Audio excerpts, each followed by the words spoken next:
en el capítulo 19, del 1 al 8. Apocalipsis 1, capítulo 19, perdón, en el versículo 1 al 7. Después de esto oí una gran voz de gran multitud en el cielo que decía: Aleluya, salvación y honra y gloria y poder son del Señor Dios nuestro, porque sus juicios son verdaderos y justos, pues ha juzgado a la gran ramera que ha corrompido a la tierra con su fornicación y ha vengado la sangre de sus siervos de la mano de ella. Otra vez dijeron: Aleluya, y el humo de ella sube por los siglos de los siglos. Y los 24 ancianos y los 4 seres vivientes se postraron en tierra y adoraron a Dios que estaba sentado en el trono y decían: Amén, aleluya. Y salió del trono una voz que decía: Alabad a nuestro Dios todos sus siervos y los que le teméis, así pequeños como grandes. Y oí como la voz de una gran multitud, como el estruendo de muchas aguas, y como la voz de grandes truenos que decía: Aleluya, porque el Señor nuestro Dios Todopoderoso reina. Gocémonos y alegrémonos y démosle gloria, porque han llegado las bodas del Cordero, y su esposa se ha preparado, y a ella se le ha concedido que se vista de lino fino, limpio y resplandeciente, porque el lino fino es las acciones justas de los santos. Amén. Cantemos, hermanos, el himno número 22. A Dios demos gloria. Número 22.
103, himno número 103, al Salvador Jesús.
Siguiendo la lectura en Apocalipsis, capítulo 19, del versículo 9 al versículo 16.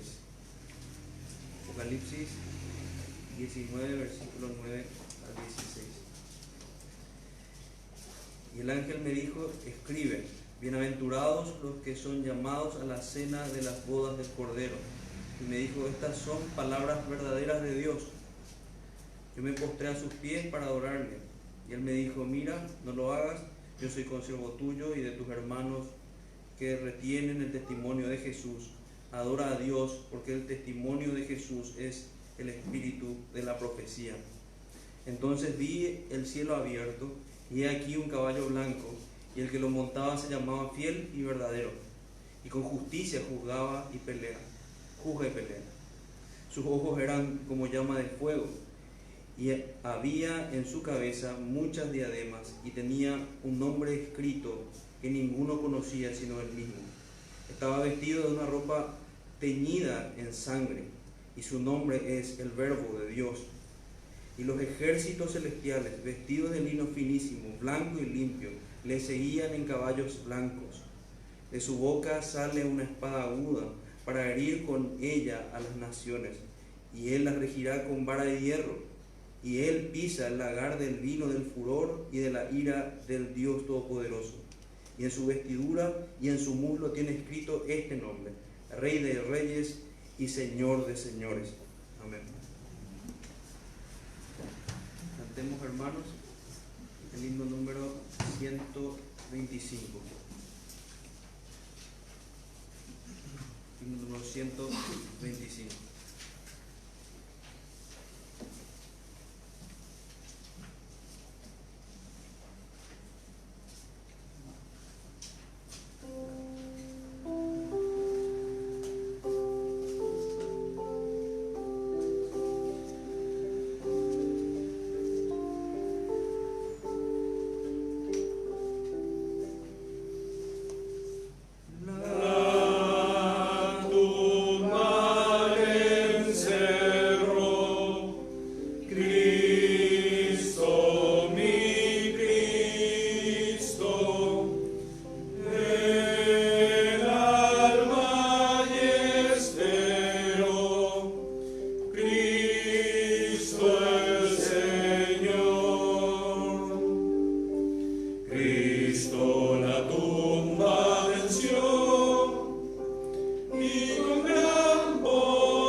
Tiempo que adoramos al Señor con nuestras ofrendas, lo hacemos como reconociendo que todo pertenece al Señor, y algo íntimo de cada uno, examinar su mayordomía y ver cuánto corresponde ofrendar para el Señor.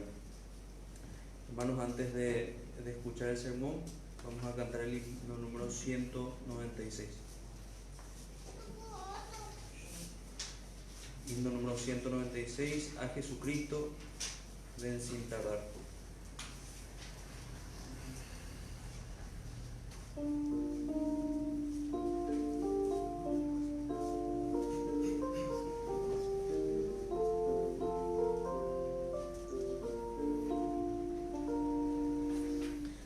A Jesucristo, ven sin tardar.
decirte ven.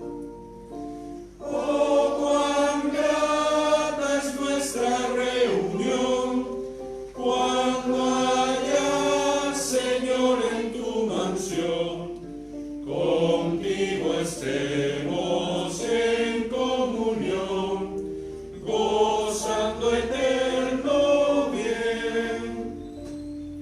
Su voz se escucha sin demorar, y grato acepta lo que hoy te da.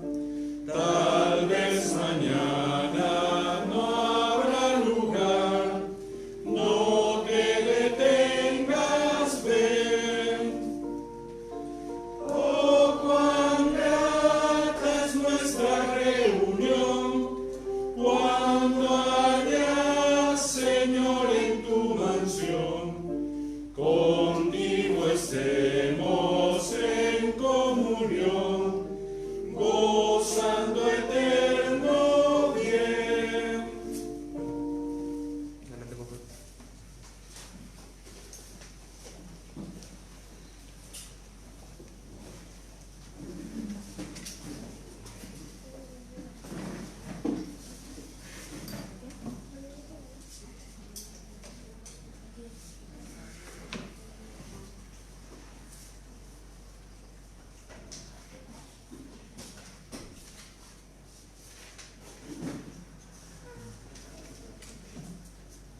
Bueno, hermanos, voy a pedir que me acompañen una vez más en oración.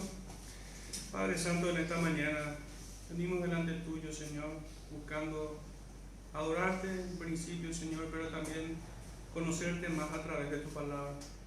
Guíanos, Señor, a toda verdad. Enséñanos tus caminos, Señor, a través de tu evangelio. Muéstranos, Señor, aquellas cosas que hemos de aprender para este peregrinaje. Y también señálanos aquellas cosas, Señor, las cuales nos estorban en este camino. Bendice, Señor, a tu pueblo en esta mañana, por medio de tu palabra. En el nombre de nuestro Salvador Jesucristo te pedimos esto. Amén. Bueno, hermanos, yo les voy a pedir que se pongan de pie. Hoy vamos a estar avanzando sobre nuestro texto de estudio.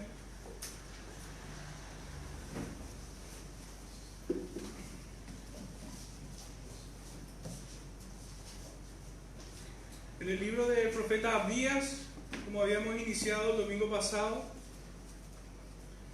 vamos a leer un poco extenso desde el versículo 1 al 14. Dice así: visión de Abdías. Jehová el Señor ha dicho así en cuanto a Edom: hemos oído el pregón de Jehová, y mensajero ha sido enviado a las naciones. Levantaos y levantémonos contra este pueblo en batalla. He aquí, pequeño te he hecho entre las naciones, estás abatido en gran manera. La soberbia de tu corazón te ha engañado, tú que moras en las hendiduras de las peñas, en tu altísima morada, que dices en tu corazón: ¿quién me derribará a tierra? Si te remontares como águila, y aunque entre las estrellas pusieses tu nido, de ahí te derribaré, dice Jehová. Si ladrones vinieran a ti, o robadores de noche, ¿cómo has sido destruido? ¿No hurtarían lo que les bastase?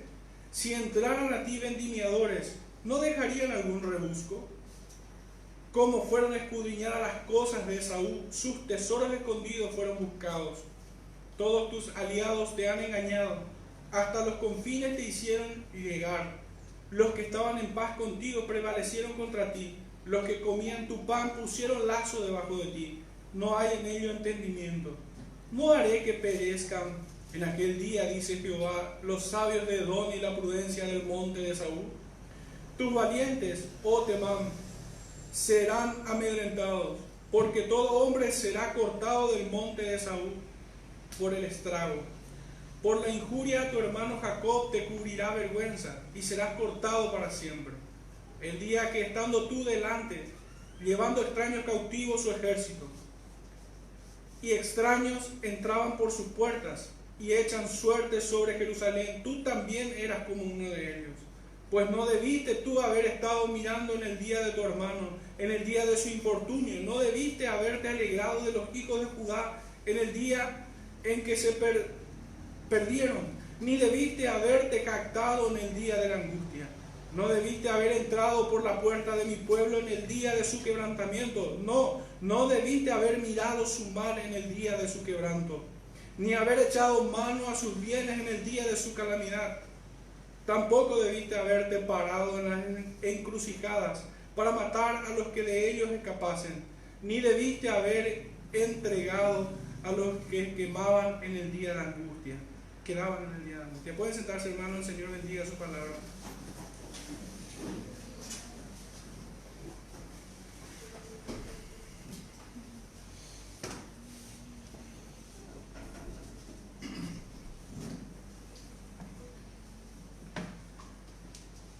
Bueno, el título de este sermón es ¿dónde están los mensajeros de Dios hoy? Este va a ser el propósito final de este sermón, esta pregunta, responder a ella. Básicamente se divide en dos puntos este estudio. Y para ello quisiera hacer previamente una introducción y finalmente una reflexión y aplicación final al sermón. Esta carta del profeta Abdías, escrita aproximadamente, como habíamos estudiado ya el domingo pasado, en el año 850 a.C., corresponde al periodo preexílico, durante una invasión a Jerusalén de las 4 que tuvo. Habíamos considerado que la segunda era preferible, si bien la cuarta también era posible. Creemos que fue aquella invasión de los filisteos y árabes durante el reinado de Joram de Judá, rey de Judá. El pueblo víctima y el victimario, Israel, pertenecen a la familia de Abraham, Israel y Esaú, Jacob y Esaú, Edom e Israel. Pertenecen a la misma familia del padre Abraham, descendientes directos de los hijos de Jacob, de los hijos de Isaac, Jacob y Esaú, desarrollando un relacionamiento belicoso entre ambos, ya desde el vientre de su madre, haciendo un poco memoria del contexto que estos pueblos tenían, Edom e Israel. El primer punto en este sermón lleva por subtítulo: Dios no está en silencio. Dios no está en silencio. Y me enfoco un poquitito en los primeros dos versículos, cuando visión, dice así, vuelvo a releer, visión de Abdías, Jehová el Señor ha dicho, así en cuanto a Edom, hemos oído el pregón de Jehová y mensajero ha sido enviado a las naciones. Levantaos y levantémonos contra este pueblo en batalla. He aquí pequeño te he hecho entre las naciones, estás abatido en gran manera. Bueno, lleva por subtítulo, Dios no está en silencio, teniendo en mente un poquito el texto de Hebreos 1:1, donde habíamos estudiado en su momento que Dios había hablado de muchas maneras y de muchas formas a los padres y a los profetas en otro tiempo, a través de visiones, a través de revelaciones directas, hablando al oído del profeta o mostrándoles visiones, así como habíamos leído al inicio de este servicio de adoración en el libro de Apocalipsis. Juan, estando en la ciudad de Patmos, tuvo visión. Y de la misma manera, el profeta Abdías, en este momento, está teniendo una visión. Y él la da a conocer. Dios se revela de esa manera a su profeta. Profeta que en ese momento Abdías no era considerado de tal manera.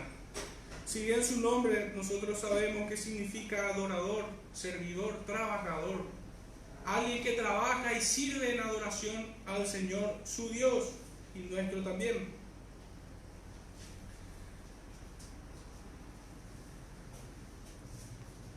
Y es que definitivamente Dios no ha dejado de hablar, así como en aquellos días, hoy sigue hablando.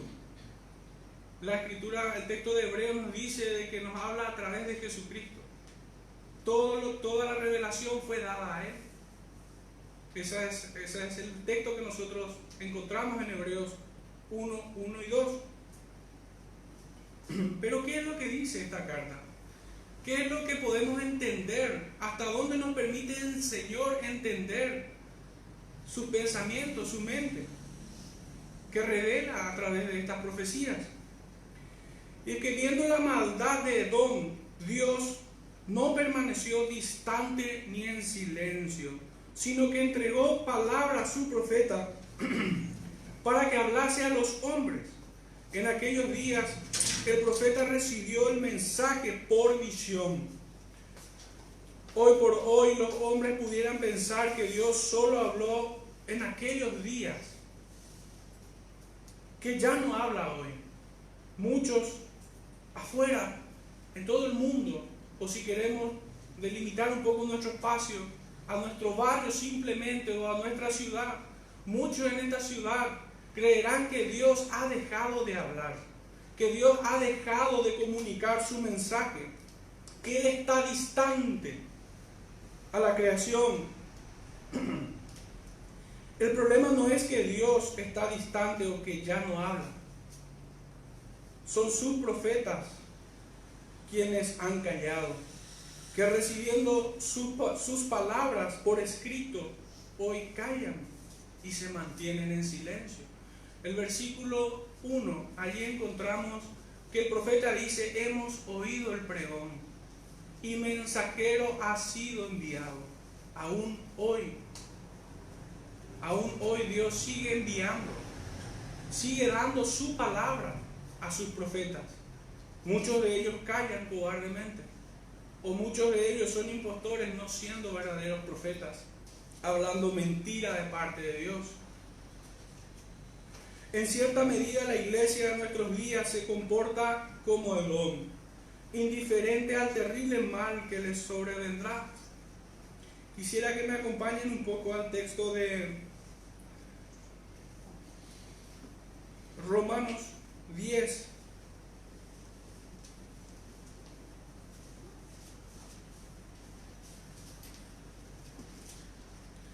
Versos 8 al 14. Dice así: mas ¿qué dice? Cerca de ti está la palabra, en tu boca y en tu corazón. Esta es la palabra de fe que predicamos, que si confesares con tu boca que Jesús es el Señor y creyeres en tu corazón que Dios le levantó de los muertos, serás salvo. Porque con el corazón se cree para justicia, pero con la boca se confiesa para salvación.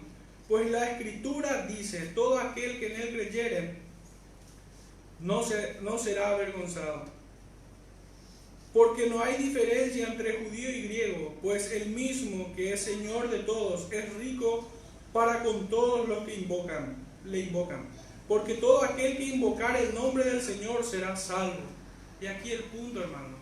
Dice el verso 14: ¿cómo pues invocarán a aquel en el cual no han creído? ¿Y cómo creerán en aquel de quien no han oído? ¿Y cómo oirán sin haber quien les predique? Hermanos, hoy en día todo creyente, todo nacido de nuevo, todo aquel que se considerare hijo de Dios, tiene la misma responsabilidad que el profeta Abdías. Tiene el mismo rigor para entregar el mensaje. No es menor la tarea del profeta Abdías en aquellos días que la que hoy tiene un creyente de anunciar el juicio de Dios. ¿Cómo creerán si no hay nadie quien les predique? ¿Cómo oirán si no hay profeta que se levante en medio de ellos? Hermanos, hoy el creyente tiene esta obligación, definitivamente. Y todo aquel que se llame hijo puede adoptar como su nombre el nombre de Abdías, servidor y trabajador para la gloria de Dios. Todo hijo de Dios debe portar simbólicamente este nombre, trabajando y sirviendo al Señor, haciendo prosperar su palabra, entregando su profecía, entregando lo que el Señor ha dado a conocer a través de su evangelio. El problema no es que Dios está en silencio, el problema es que la iglesia no hace su tarea. El problema no es que Dios está distante, es que el creyente se ha alejado de este ministerio. Y no es propio simplemente de los pastores o de los maestros o de los oficiales de la iglesia. Esta es una tarea de todos. En un sentido, todo creyente debe ser Abdías. Si me acompañan a este texto tan conocido pero no quisiera que tan solo escuchen de mi boca o recuerden en su memoria. Quisiera que lean conmigo el texto a modo de colacionado de parte del Señor.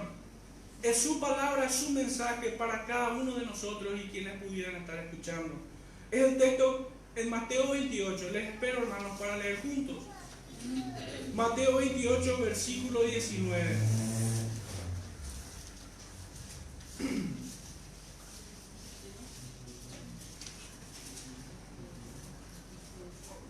Evangelio de Mateo, capítulo 28, versículo 19, dice así: por tanto, id y haced discípulos a todas las naciones, bautizándolos en el nombre del Padre, y del Hijo, y del Espíritu Santo, enseñándoles que guarden todas las cosas que os he mandado. Y he aquí, yo estoy con vosotros todos los días, hasta el fin del mundo. Amén. Hermanos, este texto nos compromete. Tantas veces lo hemos leído. Son las veces que ha sido ratificado el mismo mensaje para su pueblo. Todos tenemos esta responsabilidad de ir y predicar su evangelio fielmente, tal cual lo hizo Abdías. La iglesia tiene que comunicar al hombre, al edomita, aquel que está separado de Dios, las palabras de aquel que lo ha de juzgar. De otra manera, su sangre será sobre nuestras cabezas. Nosotros seremos reclamados por Dios. Dios nos demandará razón de nuestro silencio. Dios demandará a cada uno. Debe pesarnos hoy las veces que hemos callado. Pero al mismo tiempo debe impulsarnos este mandamiento del Señor para salir y predicar. Que los errores del pasado no condicionen las buenas decisiones del presente o del futuro. Este mandamiento, en un sentido, a todos nos avergüenza, pero no nos debemos quedar allí, sino que también debemos cobrar fuerza y ánimo en esta misma orden que nos avergüenza, para que nos impulse a hacer esta tarea, la tarea de profeta, de predicar su palabra a todos los hombres. Analizando ya un poco el texto más profundamente, encontramos cuatro elementos. En una comunicación, por lo general, hay tres, pero en este relato encontramos cuatro. Por lo general uno encuentra al emisor, al receptor y el mensaje. Son los elementos de una comunicación. Pero acá hay una parte muy vital, y es aquel que porta el mensaje, es aquel que lleva, es aquel que es comisionado a entregar el mensaje. Por esto digo que hay cuatro elementos. El primero de ellos es el dueño y autor del mensaje, el emisor. El segundo elemento, el que porta o lleva el mensaje. El tercero es el que recibe el mensaje. Y finalmente, el cuarto elemento es el mensaje propiamente dicho. Dios, Abdías y Edom, esta es la cadena. El mensaje es dado de parte de Dios a Abdías para que finalmente llegue a Edom. Ahora bien, nuestro texto dice: hemos oído el pregón de Jehová. Ciertamente este mensaje fue confirmado y ratificado por varios profetas. Ya el domingo pasado habíamos leído en cartas del profeta Isaías, Jeremías, Ezequiel, Amós, Malaquías, y hay otros más, quienes han ratificado esta misma nota de juicio y de gracia también, porque de esta manera se compone todo el mensaje de 25 versículos. Una nota de juicio y una nota de gracia, así tal cual es el Evangelio. Es ratificado no solamente en los profetas, sino también por nuestro Señor y Dios Jesucristo y por sus apóstoles. Este es el mismo mensaje que la iglesia primitiva de aquellos días han predicado, y quienes se han mantenido fieles hasta el día de hoy. Es el mismo mensaje que hoy debe ser entregado. No hay otro mensaje que dar. Entonces, el unigénito de Dios y sus discípulos así lo han predicado. podemos revisar brevemente, ya que estamos en el libro de Mateo, en el capítulo 23, los versículos 14 y 28, y luego 31 al 36 del mismo capítulo. Mateo 23, versículo 14, el Señor Jesús decía así: aquellos israelitas que creían ser en realidad israelitas, pero su naturaleza era la de un edomita. Eran más hijos de Edom que de Jacob. El Señor les dice: ay de vosotros, escribas y fariseos hipócritas. Y fíjense lo que dice aquí, la característica: porque devoráis las casas de las viudas y como pretexto hacéis largas oraciones, por esto recibiréis mayor condenación. Versículo 28: así también vosotros por fuera a la verdad os mostráis justos a los hombres, pero por dentro estáis llenos de hipocresía y de inmundicia. Versículo 31 al 36: así que dais testimonio contra vosotros mismos de que sois hijos de aquellos que mataron a los profetas. Vosotros también llenad la medida de vuestros padres. Serpientes, generación de víboras, ¿cómo escaparéis de la condenación del infierno? Por tanto, he aquí yo os envío profetas y sabios y escribas, y de ellos a unos mataréis y crucificaréis, y a otros azotaréis en vuestras sinagogas, y perseguiréis de ciudad en ciudad, para que venga sobre vosotros toda la sangre justa que se ha derramado sobre la tierra, desde la sangre de Abel el justo hasta la sangre de Zacarías hijo de Berequías, a quien matasteis entre el templo y el altar. De cierto os digo que todo esto vendrá sobre esta generación. Con el mismo tenor y con el mismo tono, por cierto, en el libro de Hechos, capítulo 7, Esteban, versículos 51 al 54, dice así a aquella misma generación de edomitas que se hacían pasar por israelitas. Versículo 51: duros de cerviz e incircuncisos de corazón y de oídos, vosotros resistid siempre al Espíritu Santo, como vuestros padres, así también vosotros. ¿A cuál de los profetas no persiguieron vuestros padres y mataron a los que anunciaron de antemano la venida del justo, de quien vosotros ahora habéis sido entregadores y matadores? Vosotros que recibisteis la ley por disposición de ángeles y no la guardasteis. Oyendo estas cosas se enfurecían en sus corazones y crujían los dientes contra él. Hermanos, esto es exactamente la radiografía de aquellos edomitas. Ellos eran hipócritas, ellos profanaban, ellos perseguían a los profetas, ellos buscaron matar al pueblo escogido de Dios. Ellos eran soberbios, altivos, se creían intocables, creían estar en paz y seguridad. En un sentido terrenal, incluso los israelitas podían envidiar o codiciar aquellas cosas de las que disfrutaban los de Edom, pues ellos vivían en abundancia, tenían una posición resguardada en lugar alto, la posición ideal para un ejército, para así cuidar su ciudad, su fortaleza. Ellos no necesitaban de Dios en apariencia, se sentían muy seguros. Así eran los edomitas. Los edomitas viven en cada hombre caído y aún un remanente de ellos en cada creyente. Hay un edomita allí. El que habla, enfocándonos al emisor, el que habla es, y me interesa muchísimo hablar un poco de esto. El que habla es, según nuestra versión Reina Valera 60, Jehová el Señor.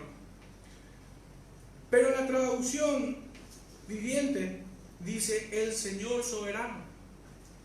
En la versión internacional dice el Señor omnipotente. Y en la versión Reina Valera contemporánea lo menciona como Señor, todo en mayúsculas, cada letra, como enfatizando el Señor de señores. El Señor que está por sobre todo. La raíz de esta palabra o de este título para señalar al Dios creador de los cielos y la tierra es Adón en el hebreo, cuyo significado es soberano, amo, dueño ¿Quién gobierna y controla? Es determinante. Y yo diría que es vital que nosotros presentemos de quién es el mensaje. Pues en la medida que las personas que reciban nuestro mensaje entiendan quién les habla, considerarán el mensaje. En este caso es una terrible advertencia. Y no es lo mismo recibir la advertencia de una hormiga que de un elefante. No es lo mismo recibir la amenaza de un niño de 2 años que de un luchador experimentado.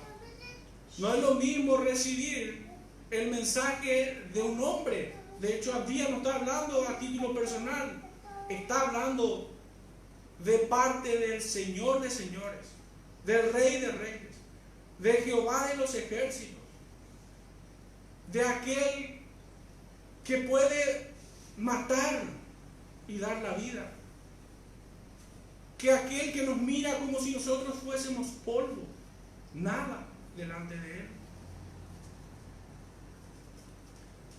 Debemos nosotros entender de parte de quién hablamos. Y así como entendemos, debemos hacer entender a los demás de parte de quién les llega el mensaje. El mensaje no llega porque yo le estoy diciendo. El mensaje no es mío. El mensaje no es mío. El mensaje es del Señor, quien gobierna, controla, quien es amo y dueño y Señor de todo lo que existe. El que recibe el mensaje debe saber adecuadamente quién le habla o de parte de quién se le habla. El mensaje propiamente, en una línea, es bastante claro y contundente. Pues leemos en el primer versículo: levantaos y levantémonos contra este pueblo en batalla. Estos hombres, quienes resisten a Dios, deben saber que no se enfrentan a cualquier otro hombre. Se enfrentan a Dios. Esta amenaza proviene de parte de Él y no de parte del profeta. Es Dios quien articulará sus instrumentos de batalla para ir en contra de este pueblo. Decía el texto: levantaos y levantémonos contra este pueblo en batalla. Es Jehová de los ejércitos quien se levanta, y su diestra de poder caerá sobre el pueblo rebelde y malvado. Serán castigados terriblemente por manos de otros ejércitos. Esto lo pueden revisar en el Salmo 104:4. En palabras de Hebreos diría: horrenda cosa es caer en manos del Dios vivo. Llegado a este punto, hermanos, ya entendiendo de parte de quién viene el mensaje, por medio de quién viene y quién lo debe recibir, entendiendo los 4 elementos: el emisor, el receptor, el mensaje, pero quien transporta el mensaje también. Llegado a este punto, deberíamos hacernos la pregunta: ¿cuál es el propósito de Dios en comunicar esta profecía? ¿Por qué el Señor quiso comunicar en su tiempo? ¿Para qué? ¿Qué busca? El Señor no hace algo porque sí, nada más.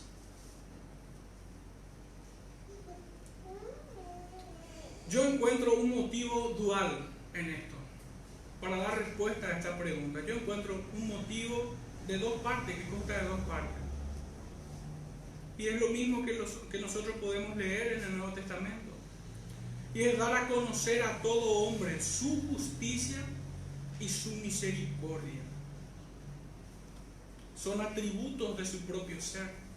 Él es justo y Él es misericordioso. Él quiere que sepan todas las naciones, no solo Edom, no solo Israel, sino que todas las naciones sepan que Él es justo, que Él juzga con justo juicio y que Él es misericordioso y compasivo. A través de esto nos muestra su todo poder. Él es todopoderoso, un atributo también de Él, de su ser. Él es el que puede salvar o destruir el alma en el infierno. Él es el soberano de nuestras almas. Él hiere y Él mata. Él da vida y también sana. La salvación finalmente es de Jehová. En términos más directos, en aquellos días el discurso del profeta sonó atronadoramente terrible por el juicio que comunicó Adón, pero al mismo tiempo es inmensamente dulce al pueblo escogido, a aquel que viene en arrepentimiento, hermano. Sepamos que el pueblo de Israel ha sido castigado con cautiverio por otros pueblos. El Señor ha castigado a su pueblo por su pecado, por su rebeldía. Pero hay un castigo que es correctivo y que nos lleva en humillación a buscar del Señor en arrepentimiento. Este es el propósito del castigo que Dios hace a su pueblo. Pero hay otro tipo de castigo y es el castigo eterno. Allí ya donde no queda más nada que hacer. Entonces, por un lado, el discurso del profeta sonó atronadoramente terrible por el juicio que comunicó a Edom, e inmensamente dulce al pueblo escogido por la promesa de salvación y restauración con la que serían alcanzados en su gracia. En la predicación de nuestro tiempo escuchamos frecuentemente: Dios tiene un plan para tu vida. ¿Cuán distante suena esto del discurso del profeta Abdías? Y por lo general a esta idea de Dios tiene un plan para tu vida le sigue palabras de éxito en todas las áreas de tu vida, económica y otras esferas. Esto, aunque suena lindo y tentador, para el pecador no es hablar con fidelidad de parte de Dios. Esto es esconder más bien el mensaje de Dios. Es una trampa del diablo. El profeta Jeremías, si me acompañan allí, en el capítulo 6, versículos 13 al 19, dice: porque desde el más chico de ellos hasta el más grande, cada uno sigue la avaricia, y desde el profeta hasta el sacerdote todos son engañados, y curan la herida de mi pueblo con liviandad, diciendo: paz, paz, y no hay paz. ¿Se han avergonzado de haber hecho abominación? Ciertamente no se han avergonzado, ni aún saben tener vergüenza. Por tanto caerán entre los que caigan, cuando los castigue caerán, dice Jehová. Así dijo Jehová: paraos en los caminos y mirad, y preguntad por las sendas antiguas, cuál sea el buen camino, y andad por él, y hallaréis descanso para vuestra alma. Mas dijeron: no andaremos. Puse también sobre vosotros atalayas que dijesen: escuchad al sonido de la trompeta. Y dijeron ellos: no escucharemos. Por tanto, oíd naciones y entended, oh congregación, lo que sucederá. Oye tierra, he aquí yo traigo mal sobre este pueblo, el fruto de sus pensamientos, porque no escucharon mis palabras y aborrecieron mi ley. En el capítulo 23, en el mismo espíritu, con el mismo tenor y tono, el profeta Jeremías, desde el versículo 9, empieza de vuelta a denunciar estas mentiras de los profetas, este engaño de Satanás, de hablar paz, paz, cuando no hay paz. En este versículo, en el capítulo 23, verso 16, nos detalla un poco más el discurso de estos profetas maliciosos, pues profetizan alimentando con vanas esperanzas, hablando visión de su propio corazón, verso 16, y dicen atrevidamente a los que me irritan: Jehová dijo, paz tendréis. Y a cualquiera que anda tras la obstinación de su corazón, dice: no vendrá el mal sobre ustedes. Esta es la denuncia del profeta Jeremías. ¿Por qué cambian el discurso? ¿Por qué se cambian? Son tan perversos estos predicadores que hablan tal cosa como que Dios tiene un plan para tu vida, éxito, más éxito, más éxito. Si el mensaje de Dios nos lleva al arrepentimiento, eso no te lleva al arrepentimiento. Eso lleva al corazón a desarrollar un espíritu altivo y orgulloso. Engendra soberbia y altivez. Como si fuera que el hombre incluso está por sobre Dios. Muchos se jactan de poder mover la mano de Dios. ¡Qué terrible! Por culpa de esto, el pueblo no se convierte ni se arrepiente. En el verso 2 leemos de Abdías 2: He aquí pequeño te he hecho entre las naciones. Estás abatido en gran manera. En otras traducciones se lee, hermano, este versículo, se traduce, mejor dicho: te haré insignificante entre las naciones. Serás tremendamente despreciado. Fíjense la característica de este pueblo de Edom. Si bien geográficamente vivían en un punto alto, en una zona rocosa allá arriba, inexpugnable, ellos se sentían seguros, intocables. Vivían en abundancia y con un ejército en guardia. Aquellos que habitan en esta tierra, de la misma manera, con ese espíritu de superioridad, que nadie los podrá tocar, que se creen soberanos de su vida, serán destruidos como Edom. Serán insignificantes delante de aquel que juzga con justo juicio. Aunque en este tiempo estén en abundancia, y aunque tengan muchos quienes digan paz, paz tendrán, en aquel día no tendrán paz. Es por esto nuestra tarea de predicar como lo hizo el profeta Abdías. A todo aquel que se revela en contra de Dios, el Señor dice: te haré insignificante, serás tremendamente despreciado.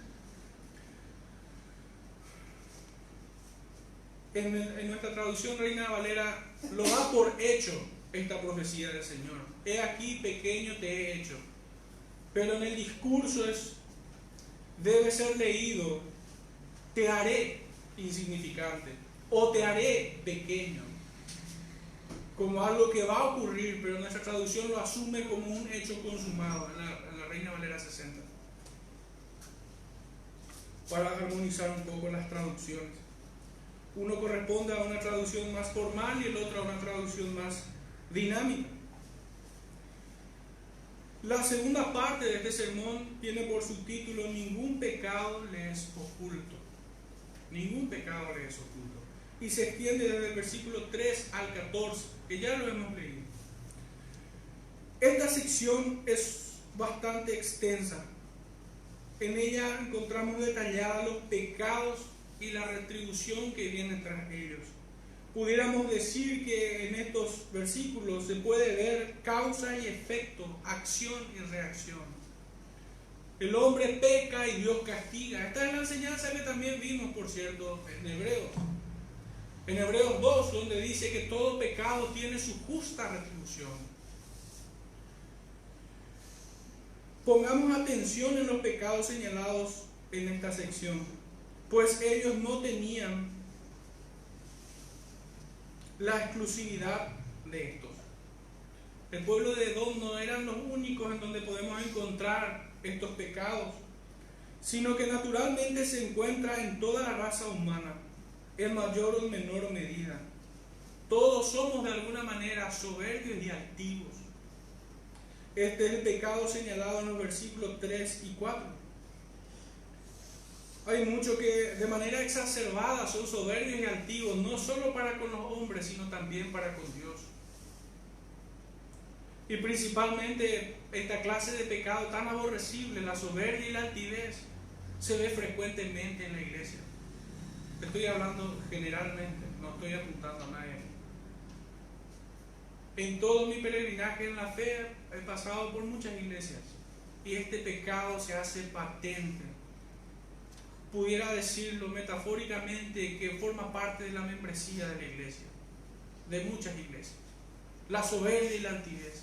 A veces se ve de forma flagrante y a veces se ve en forma disimulada, un poco atenuada. A veces se ve bajo el disfraz de la falsa modestia o de la ignorancia. Pero este pecado está en nosotros. Es como una pequeña serpiente al cual debemos pisar todos los días la cabeza. Todos los días. no puede crecer, no debe alimentarse este pecado. El que cree que no tiene estos pecados en su interior se está engañando y está siendo soberbio y altivo, creyendo que él no tiene, cuando todos tenemos. Todos tenemos este pecado. Si nosotros nos hiciéramos un autoexamen en la forma en cómo vivimos nuestras vidas, vivimos bajo el señorío de Cristo. Yo creo que incluso hasta Satanás quisiera decir que Cristo es su Salvador, pues conoce su sentencia. Pero de algo que estoy seguro que no quisiera decir es que Él es su Señor. Así como muchos hoy. Muchos dicen que Cristo es su Salvador. Pero si Cristo no es tu Señor, no es tu Salvador. Si Él no gobierna tu vida, no eres de Él. Pues en sus propias palabras leemos en Juan 14:15, si me amáis, guardad mis mandamientos. Y en el 15:14 dice, vosotros sois mis amigos, si hacéis lo que yo os mando. Si nosotros no vivimos una vida que le agrada a Él, no estamos bajo su señorío. Entonces este pecado de soberbia y altivez se puede ver en nuestras vidas cuando nosotros vivimos vidas desentendidas de la voluntad de Dios. Cuando nosotros decidimos las cosas según nuestro antojo o nuestro capricho. Cuando las decisiones que tomamos o el camino que emprendemos no glorifica al Señor en todo. Y es en este sentido cuando hay un texto que para mí es muy ultrajado y es el que todo me es lícito, pero no todo conviene. Por lo general este versículo se utiliza para apañar o validar un capricho, un sentimiento egoísta, una mala decisión, y no precisamente para glorificar al Señor. He escuchado que otros también utilizan versículos como que bienaventurado aquel que no se condena en lo que aprueba, como si fuera que su prudencia es la ley expresamente, como si fuera que si él aprueba hacer esto o aquello estará bien porque él no se ve condenado.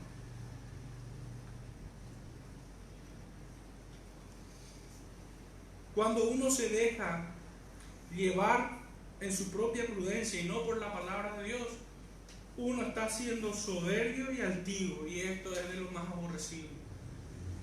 Porque distingo dos tipos de soberbia. Uno es la que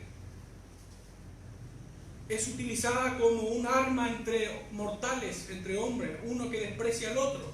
Pero cuando esta arma quiere utilizarse en contra de Dios, es más aborrecible.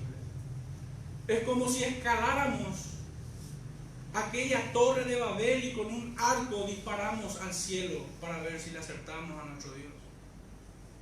Es horrible este pecado.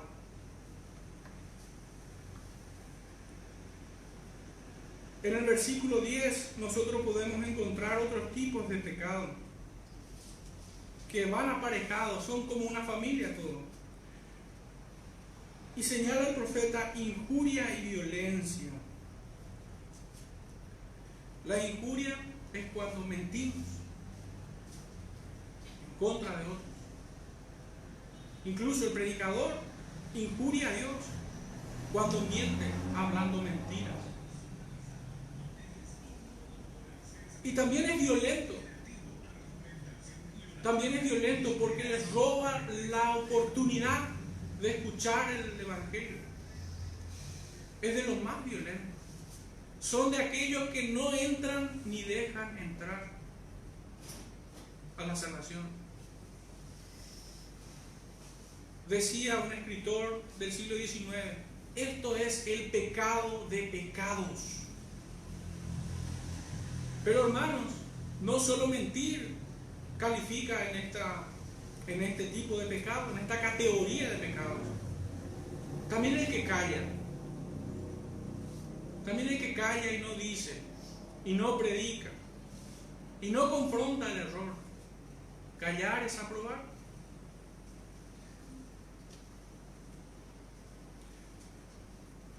Estos pecados vemos en el versículo 10. Por la injuria a tu hermano Jacob te cubrirá vergüenza y serás cortado para siempre.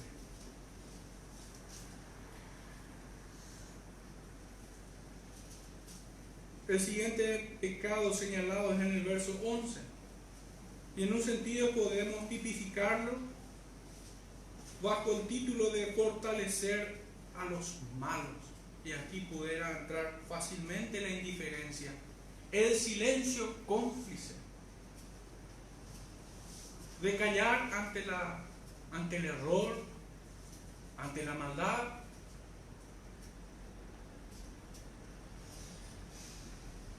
El creyente, más que ningún otro ser que se para sobre esta tierra, tiene más responsabilidad en cuanto a esto. Decía un antiguo: prefiero herirlos con la verdad que matarlos con la mentira. En el versículo 12 encontramos la indiferencia, el desprecio y la jactancia. Pociones diabólicas que se sirven gradualmente, en muchas medidas. Hay veces que rebosa la copa, pero hay veces que se ponen unas gotas y se sirven al hermano. Este pecado es latente muchas veces a la iglesia. Este pecado de ser indiferente, de mostrar desprecio o de engendrar jactancia en nosotros mismos. Este pecado está ahí como latente, nunca muere. Está ahí chiquitito, empieza a latir y se fortalece si no lo machacamos. Un pecado mucho más familiar a este es el siguiente. Vemos en el versículo 12 al 14 y puedo ponerle bajo la etiqueta de sin aspecto natural. Dejar en su miseria al hermano. Y no solo al hermano, al prójimo en general. Dejar que se dé contra la muerte sin lamentar su accidente. Pecar por omisión de auxilio. Pecar incluso por algunos en grados más elevados, gozarse por el mal que le ocurre a otros.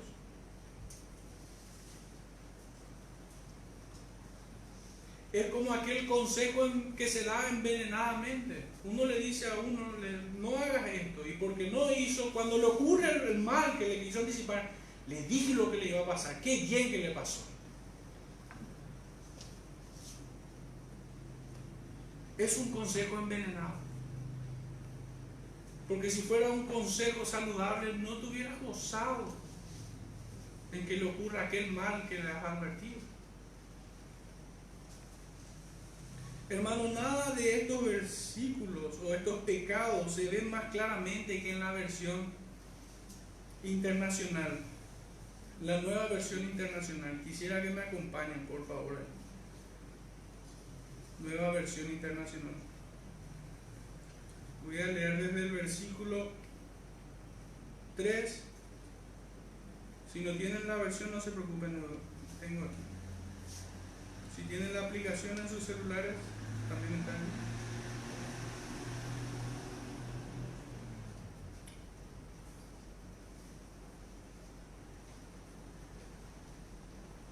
Se perdió el texto.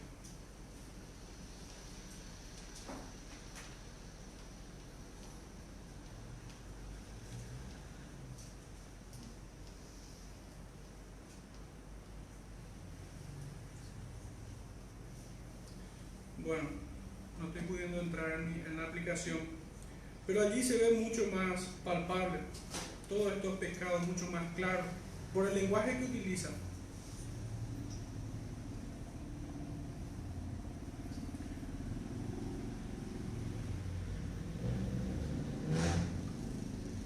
Este pueblo se creía sabio, fuerte y valiente. Esto podemos ver nosotros en los versículos 3, 8 y 9.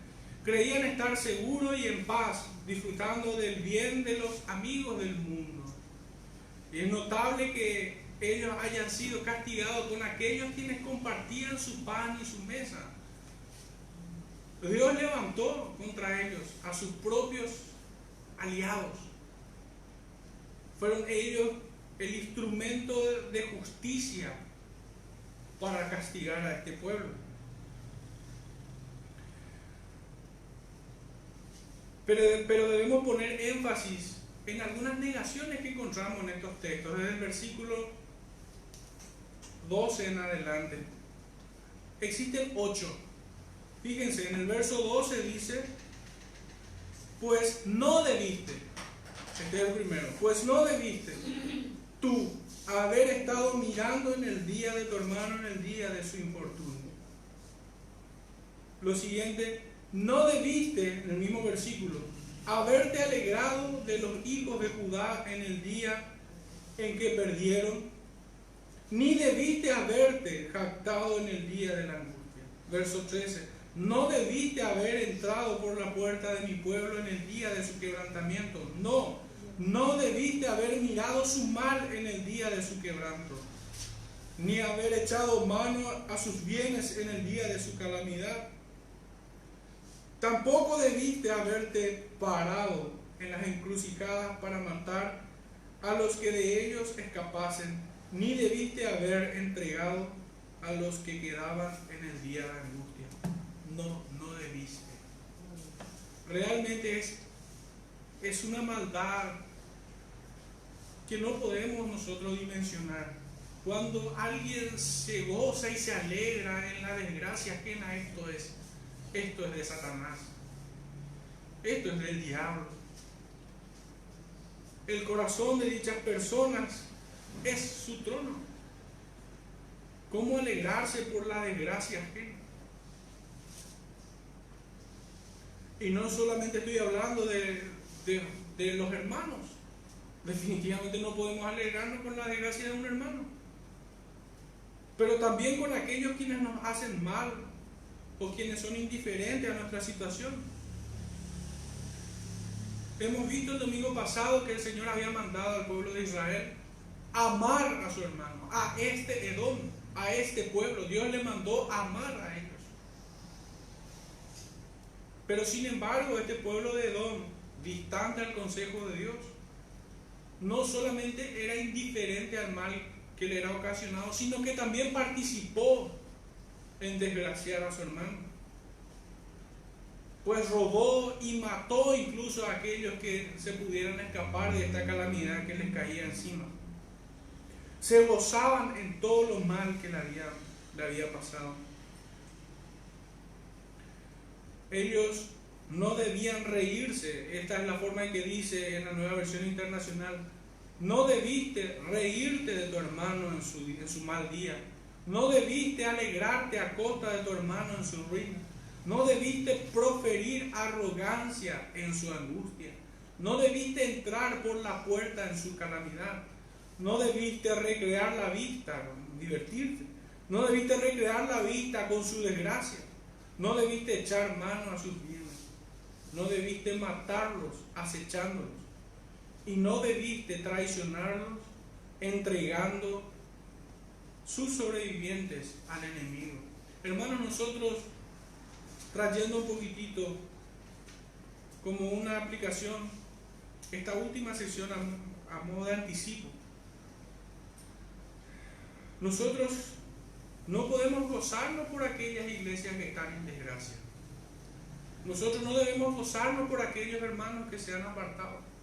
Nosotros no debemos gozarnos cuando el mal les cae encima a aquellos quienes nos han contrariado.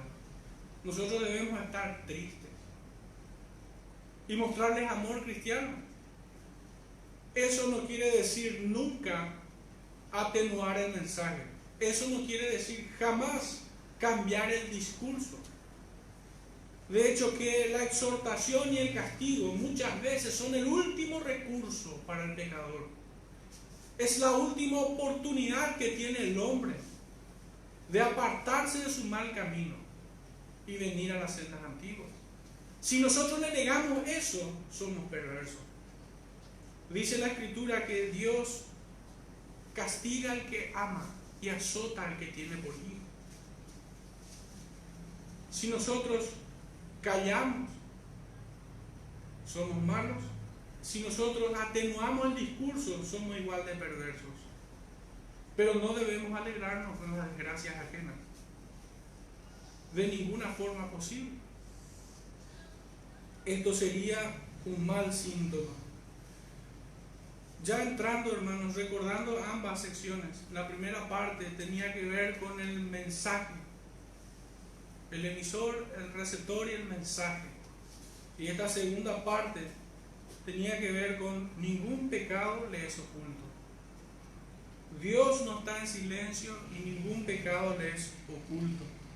Recuerdo estos dos subtítulos para entrar en la reflexión y aplicación final, pero para ello quisiera leer algunos versículos previamente. El primero de ellos es Mateo 23, de vuelta, versículo 12. Dice: porque el que se enaltece será humillado, y el que se humilla será enaltecido. Esta es una ley, esta es una profecía, esto es una promesa, esto es algo que se cumple. La siguiente cita en el libro de Proverbios, capítulo 16, versículo 18. Dice así: antes del quebrantamiento es la soberbia, y antes de la caída la altivez de espíritu. Y por último, el texto de 1 de Corintios, capítulo 10, versículo 12. Así que el que piensa estar firme, mire que no caiga. Hermanos, nosotros debemos escudriñar nuestro corazón para matar todo impulso que se asemeje a Edom.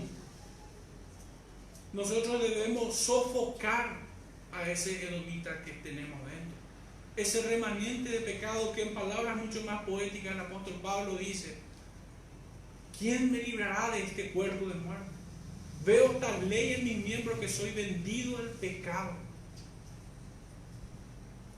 O cuando en palabras de Santiago dice que nosotros somos tentados de nuestra propia concupiscencia, allí se aloja ese edomita. Todos nosotros por naturaleza éramos como aquellos edomitas en otro tiempo, pero fuimos transformados a la imagen de Cristo. Caminamos a esa imagen, procurando alcanzar la estatura de la plenitud de Cristo, que no lo vamos a alcanzar en esta tierra, pero que por ello debemos nosotros santificarnos y pelear. Pero aún conservamos un remanente de esa antigua naturaleza a la que debemos mortificar, tal como el Señor lo hizo con aquel pueblo de Edom. Todas nuestras armas se deben levantar contra él en nuestro interior. Debemos de procurar no estar en aquellos campamentos, en aquellos lugares donde nuestro corazón se ensoberbece y se pone en forma altiva. Nosotros debemos alejarnos de aquellos lugares, de esos campamentos que nos llevan a pecar. Debemos recordar que así como Caín y Abel, Jacob y Esaú tuvieron un mismo padre. Ambos conocieron a Dios, pero cada uno tomó caminos diferentes voluntariamente. Todo hombre así es responsable de su camino. ¿Cuál has escogido? El que escoge el camino de Caín y Esaú, le digo, que horrenda expectación y juicio y hervor de fuego les espera. Y al que tomó el camino de Abel y de Jacob, le digo: ama a tu hermano, ama aún a tus enemigos, pero por sobre todas las cosas ama a tu Salvador, viviendo bajo su señorío. Nuestro anhelo debe ser el que Dios siga convirtiendo a más hombres del campamento de los edomitas al del pueblo de Dios, al de su pueblo escogido. Por último, hoy en día también se escucha con frecuencia: encuentra al campeón que hay en ti. Si Abdías viviera en nuestros días, nos diría: encuentra al edomita que hay en ti y mátalo todos los días. Metafóricamente hablando, encuéntralo en tu propia concupiscencia. Allí se esconde.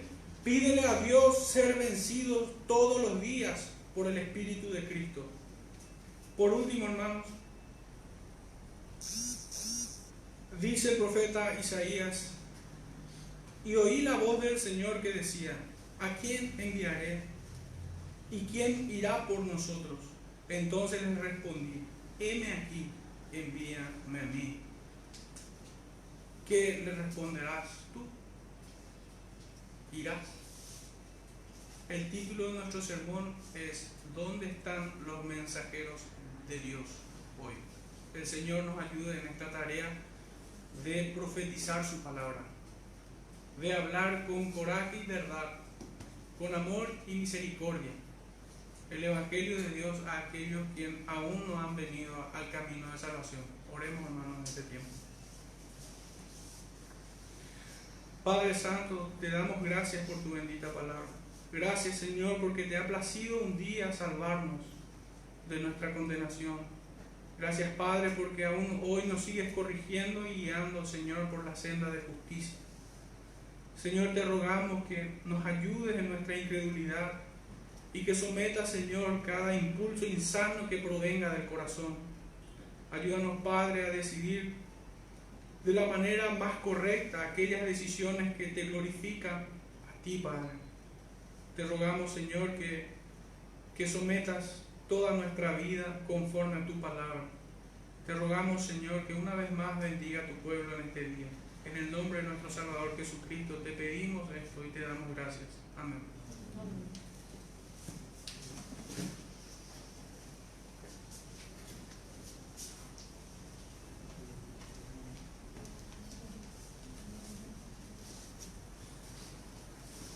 Para finalizar, hermanos, vamos a cantar el himno número 384.